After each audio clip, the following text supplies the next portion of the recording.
Yeah, it was terrifying. It took my breath away. It was like a scene from a movie, except this was real life, and it was very real and very terrifying for Judy Weir and her family. Oh, well, thank goodness we're all safe, really. That's the first thing you think of. The Weirs' lakefront cottage in Winnipeg Beach was hit by the massive storm that blew through the province Sunday, a storm so powerful it knocked a giant spruce tree onto the front of their cottage. We were sitting at the kitchen table, and we heard this massive crack, and then this swoosh, and the whole cottage shook. The storm also knocked out power, which means no heat and no water for people in Winnipeg Beach. With temperatures around 5 degrees, it made for a chilly night. Trees and power lines were down all across Manitoba Sunday, sparking Manitoba Hydro to call in all available workers on the holiday Monday.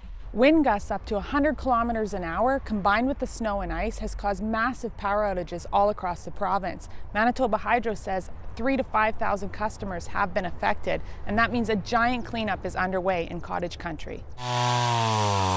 Harold Naj was part of a spontaneous cleanup crew. He came across a tree that had fallen on a car while the driver was in it.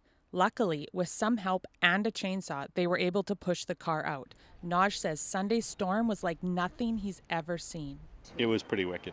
The lake was as high as I've seen it in a long time, and the wind was blowing incredibly hard, snowing at that time. So, yeah, it was a bad storm. The storm has many counting their blessings, as the damage could have been much worse. Cottage was still standing, and we were all okay, so that's the main thing, but it was quite a shock. Weir is now breathing a sigh of relief in the calm after the storm. Sara Calnek, CBC News, Winnipeg Beach.